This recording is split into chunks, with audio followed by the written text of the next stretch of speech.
cái áo mấy miền nào á thì này sẽ là vì ở tiền gia bên mình trong đó sẽ rồi tàu winch machine này digital device thì cũng sẽ rồi blue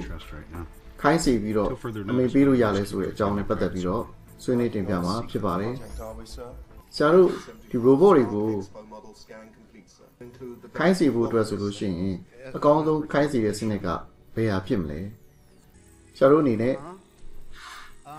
စကားတွေကြည့်ဘူးမှာပါ science fiction တွေကြည့်ခဲ့ဘူးမှာပါ machine တွေ robot တွေ computer system တွေ AI တွေကိုစကားတွေထဲမှာဆိုလို့ရှိရင်ရိုးရိုးစကားနဲ့ပဲပြောပြီးတော့ခိုင်းစီသွားတာကိုတွေ့ရမှာဖြစ်ပါတယ်ကိုယ်ချင်းချင်းကိုယ်တကယ်ချင်းစကားပြောတယ်လို့မျိုးပြောဆိုပြီးတော့ခိုင်းစီသွားတာဖြစ်ပါတယ်အဲ့လိုခိုင်းစီတဲ့ပုံစံမျိုးဟာအခုဆရာတို့ဒီပတ်ဝန်းကျင်မှာရှိတဲ့ပစ္စည်းတွေထဲမှာဘယ်ပစ္စည်းတွေထဲမှာအသုံးပြုလို့ရနေပြီလဲစမ်းစစ်ကြည့်အောင်အဲ့တော့ input တွေကိုထည့်သွင်းတဲ့အချိန်မှာ touch screen တွေရှိမယ် keyboard mouse စတာတွေရှိမယ်နောက်ပြီးတော့ screen ပေါ်မှာတိုးထိပြီးတော့အမိန့်ပေးရတာတွေရှိမယ် output ပြတဲ့အချိန်မှာလည်းအဲ့တိုင်းပဲ output ကိုအတန်နဲ့ထွက်ပြီးတော့ပြောပြတာတွေရှိမယ် screen ပေါ်မှာစာတန်းနဲ့ထိုးပြီးတော့ဖော်ပြတာတွေရှိမယ်အပြင်မှာ machine တွေအလုပ်လုပ်ပြီးတော့လေပတ်ပြီးတော့တကားဖွင့်တာမီးလင်းတာအတန်ကြီးတာစသဖြင့် output ထုတ်ပေးတာတွေရှိပါမယ်အဲ့တော့တကယ်လို့ပါဇက်နဲ့အမိန်ပေးပြီးတော့အတန်နဲ့အမိန်ပေးခိုင်းစီလို့ရတယ်ဆိုရင်လေအဲ့လိုအမိန်ပေးပုံအမိန်ပေးနည်းစနစ်ကကွာခြားပါသေးတယ်လူတွေစကားပြောသလိုပဲရိုးရိုးတန်တန်ပြောဆိုလို့အဆင်ပြေသလားဒါမှမဟုတ်ရင်ပြီးတဲ့အမိန်တွေကိုအလွတ်ကျက်ပြီးတော့ပြောရမှာလားအဲ့ဒီပုံမှာမူတည်ပြီးတော့ AI ရဲ့အဆင့်တန်းကကွာသွားပါတယ်အဲ့တော့ဒီနေ့ series လိုဟာမျိုးမှာဆိုလို့ရှိရင်လူတွေရဲ့ဘာသာစကားနဲ့ရိုးရိုး simple English နဲ့ပဲသူ့ကိုပြောဆိုပြီးတော့ခိုင်းစီလို့ရပါတယ်အတိအကျအမိန့်တွေကိုပြောဆိုနေကြမလို့ပါဘူးဒါပေမဲ့တချို့စကားလုံးတွေတော့သူသိချင်မှသိပါလိမ့်မယ်ကိုယ့်အကူပြောနေကြ slam တွေကိုယ့်အကူပြောနေကြစကားလုံးတွေသူသိချင်မှသိပါလိမ့်မယ်ဒါပေမဲ့အသုံးများတဲ့စကားလုံးရိုးရှင်းတဲ့အသုံးအနှုန်းတွေကိုတော့သူသိပြီးတော့ဘာသာပြန်ဆိုနိုင်ပါလိမ့်ဒါဆိုရင်အဲ့ဒီ AI တွေ robot တွေကဘယ်လိုအလုပ်လုပ်တာလဲသူပြောတဲ့ဘာသာစကားကိုသူကဘယ်လိုသိတာလဲအဲ့တော့လူကအတန်တစ်ခုနဲ့အမိန်ပေးလိုက်တယ်ဆိုလို့ရှိရင် robot ကအဲ့ဒီအတန်ကိုဖမ်းယူပါတယ်ဖမ်းယူပြီးတော့သူ့ရဲ့ computer program အရာ processing ပြုလုပ်ပါတယ်အဲ့လို processing ပြုလုပ်တဲ့အချိန်မှာအဲ့ဒီပြောတဲ့စကားတွေကနေပြီးတော့ keywords လို့ခေါ်တဲ့အဓိကကျတဲ့စကားစုတွေကိုခွဲထုတ်ပါတယ်အဲ့ဒီအဓိကကျတဲ့စကားစုတွေကို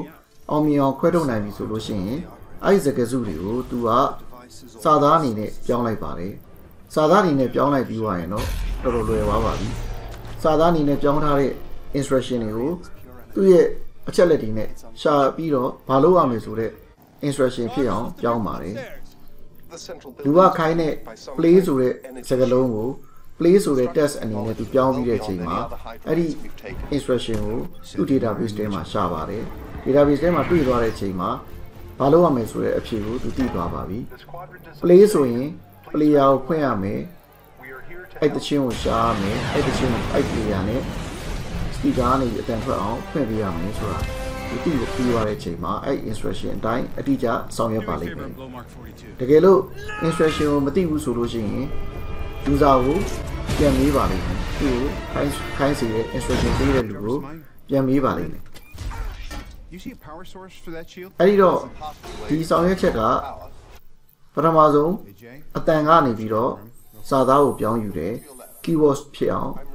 ပြောင်းယူတယ် keywords ကိုမှဘာလုပ်ရမလဲဆိုတဲ့ instruction တွေကိုရှာပြီးတော့အဲ့ဒီ instruction တွေအတိုင်းဆောင်ရွက်ပြီးတော့ user ကို output ပြန်ထုတ်ပေးတာပဲဖြစ်ပါတယ်အဲ့တော့ကိုယ်ပတ်ဝန်းကျင်ရပစ္စည်းတွေထဲမှာအဲ့လိုခိုင်းလို့ရတဲ့ပစ္စည်းဘယ်နှမျိုးရှိလဲဘယ်လိုပစ္စည်းတွေကြတော့ input ဘယ်လိုပေးပြီးခိုင်းရလဲဘယ်လိုပစ္စည်းတွေက output ကိုဘယ်လိုပြန်ပြီးတော့ထုတ်ပေးနိုင်လဲဘယ်လိုပစ္စည်းကဘယ်လောက် intelligent ဖြစ်လဲဘယ်လိုပစ္စည်းကဘယ်လောက်အသုံးအလွယ်လဲကိုယ့်ဘာသာကိုစဉ်းစားပြီးတော့ချရေးကြည့်ပါဒါဆိုလို့ရှိရင်ကိုသုံးနေတဲ့ပစ္စည်းတွေထဲမှာ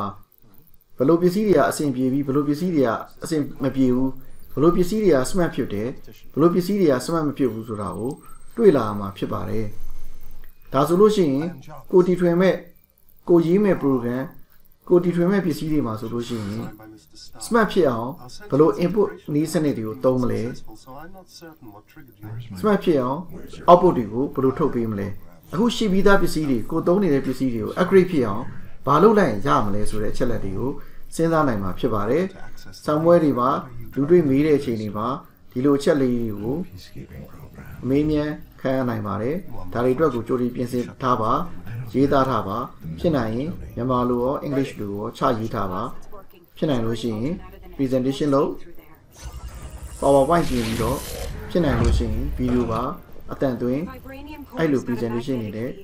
လေ့ကျင့်နေရအောင်ပြုလုပ်ထားပါဒါမှ interview တွေဖြေတဲ့အချိန်ကြလို့ရှိရင်အများကြီးထောက်ကူပြုမှာဖြစ်ပါတယ်ဒီနေ့တော့ဒီသင်ခန်းစာလေးဒီလောက်နဲ့ပဲဖြစ်လိုက်ပါမယ်အားလုံးကိုကျေးဇူးတင်ပါတယ်ဒီသင်ခန်းစာက International Computing Lower Secondary Student Book ထဲက Stage H ထဲကအခန်း1ရဲ့သင်ခန်းစာလေးဖြစ်ပါတယ်အားလုံးကိုကျေးဇူးတင်ပါတယ်